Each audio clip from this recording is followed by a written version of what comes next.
बस हो गया। हो गया सब। कौन आए पाए? ले ऐसे नहीं पाए दीदी पाए हम ना पाए कहां पाए ऐसे नहीं पाए इसके देखो वो पाए हम ना पाए। अच्छा जाने दीजिए हम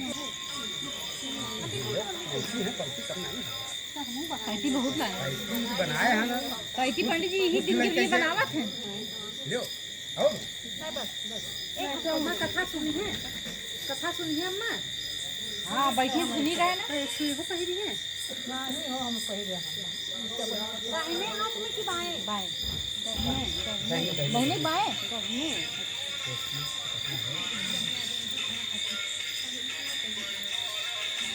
दोनों खाना खा जाते हैं तेल खाने आप खाना कर लीजिए अभी बहुत टाइम खाना था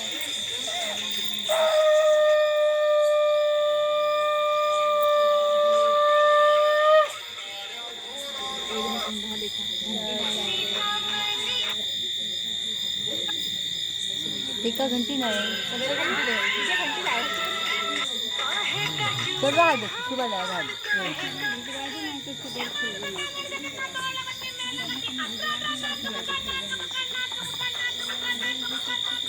आप भिगोई तो ना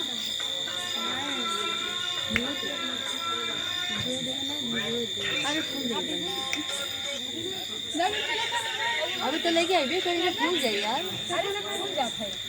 हाँ सुनो तो पूजा करने के बाद कथा सुने सूत जी कहते हैं कि मंदार की माला से जिन पार्वती जी का केश पास अलंकृत है और झंडों की माला से की जटा अलंकृत है जो पार्वती जी दिव्य वस्त्र धारण की हैं और जो शिव जी दिगंबर नंगे हैं ऐसी श्री पार्वती जी तथा शिव जी की प्रणाम करता हूँ। रमणीक कैलाश पर्वत के शिखर पर बैठी हुई श्री पार्वती जी कहती हैं हे माहेश्वर अरे हमें कोई गुप्त व्रत या पूजन बताइए जो सब धर्मों में सरल हो जिसमें परिश्रम भी कम करना पड़े लेकिन फल अधिक मिले। हे नाथ अरे यदि आप मुझ पर प्रसन्न हो तो यह विधान बताइए। हे प्रभु अरे किस तप व्रत या दान से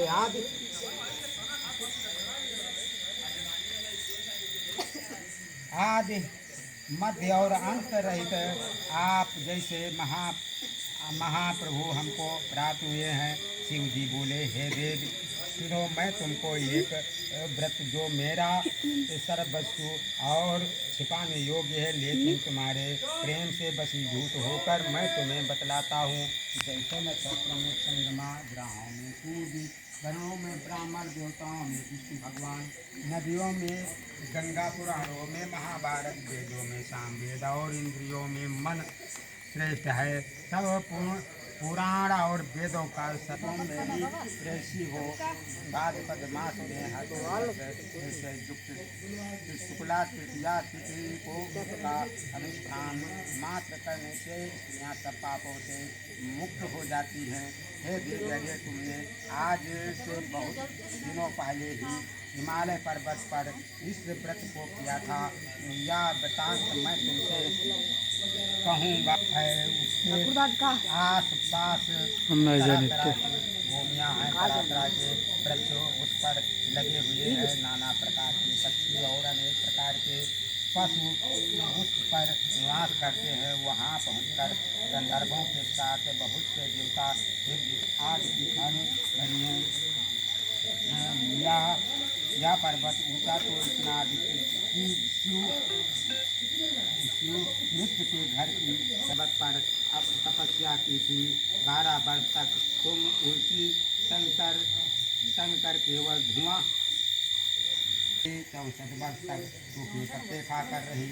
माघ मास में तुम जल में बैठी रहती और बैसाख की दोपहरिया में पाचा में